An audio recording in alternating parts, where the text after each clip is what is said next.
This guy risks his life uncooking the books for some of the scariest people on the planet. Drug cartels, arms brokers, money launderers, assassins. Who survives this kind of clientele?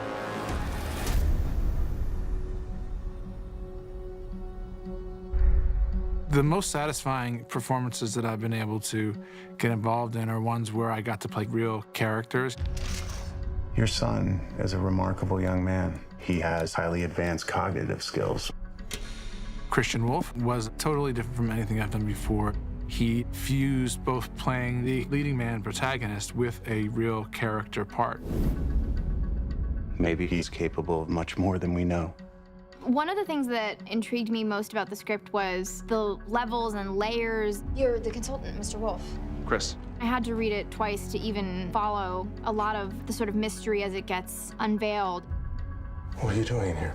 In my mind, it was like, well, we have the DNA of a really sort of the perfect specimen of a puzzle film, but with this really unique character that we will be dissecting the anatomy of his life. Ben's character is so fascinating. Christian Wolff, I presume. Mr. Blackburn. He's got very, very complicated psychological underpinnings. All great stories have dualities and secrets. Normally, when you see someone that has autism or Asperger's in a movie and television, they're the victim. But you never see someone who can use those gifts, those abilities to his or her advantage. And I just love the idea of that. His mind is almost like a superhero's, where he can do amazing things beyond. And so it just tied in nicely because there are people with Asperger's that can do these things. Come in, come in, come in. You have to see this. Look at this. It jumps right out at you. It sort of speaks to how we're multifaceted, and even with Chris, a guy who's autistic, who's limited, and in fact, we find out that he's capable of, so many things. That was sort of the key factor. You have to be able to play somebody who is incredibly smart and also somebody that you think could take on 6 men and wipe them all out. Those two things are sort of at odds in him, and really it's a movie about how he has to reconcile his past. You're different. Sooner or later, different scares people. Victim or not, make a decision. We're representing a segment of society that we want to celebrate. It was important to me that we never looked at him as a tragic figure. The hardest thing was not doing a cliche performance, but also having it be believable. It's very hard for me to interpret why people do what they do. When a person has Asperger's, you can't have that character differ throughout the course of the movie just to fit your storyline. And if you're going to be fair and you're going to be true to that, it's got to be, here are the parameters, and you got to stick with that. Autism is a million different things, but I just thought it had to be honest, it had to be real, it had to be something where somebody would say, yeah, that makes sense to me, that he's landed it in a place that resonates and feels real. Since there's such a variance, that I just said to Ben, it's really important that we do this together because we have to be in agreement about where this guy is on the spectrum. I have difficulty socializing with other people, even though I want to. I was lucky I had the director, doing my research with me, and it made it a lot easier. We met with 18 to 35-year-old men so we can identify who it is that we're basing this on. We found 3 guys. The people that I met and they came across who I did research with were a lot closer to me than maybe I had thought. We decided this is exactly what it is, temperature-wise, where this guy is. So we would be at this sort of swinging kind of pendulum of degrees of how to play the scenes, and we did that all the time. Ultimately, I tried to strike a balance between letting the audience in on what's going on with him, but also not doing it in a showy way. Ben just got it. He understood who this character was and the nuances that were important. He's an internal character, and that's hard to play. He's got these extra facets to his personality, and that made it really, really exciting and challenging. I missed you. Missed you too, Braxton. Brax, he's this guy who, in one sense, is very much in control and capable, and then at the same exact time, he's completely out of control and spiraling. In most films, Brax is the heavy, and that's all he is. But I was in love with the idea, what if we had that character who's capable of all manner of moral mischief, but we can't help but like He broke the man's skull with a thermos, escaped out a third-floor window, took the thermos. Ray King, he's this real alpha male when we meet him. And then as the story develops, we find different aspects, as we do with a lot of these characters. There's a lot of depth and some surprises.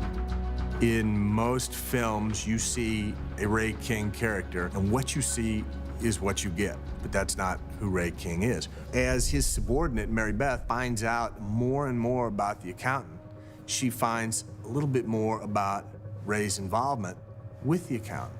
You're very good, Mr. Wolff, but I hope our paths never cross again. I always look for duality, two sides of a character. And that makes Lamar fascinating. If you do a jigsaw puzzle of 1,000 pieces, he's a fabulous little element in the puzzle. And I like that. Chris is just a guy who really needs things to be ordered in a certain way and is drawn to patterns. And so the world around him reflects that.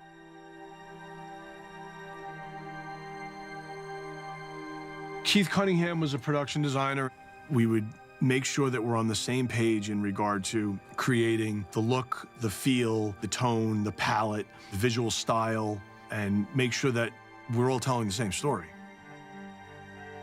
After many discussions with Gavin and Ben, we talked about what Chris's daily routines would be and how would he be able to control his environments. There's a lot of discipline to Chris's character that we wanted to bring into the design. Every place that he inhabits, he would create this safe zone for himself by utilizing design elements like lack of patterns in fabrics, textures. Christian is hiding in plain sight. So everything that has to do with his world is very controlled and remarkably unremarkable.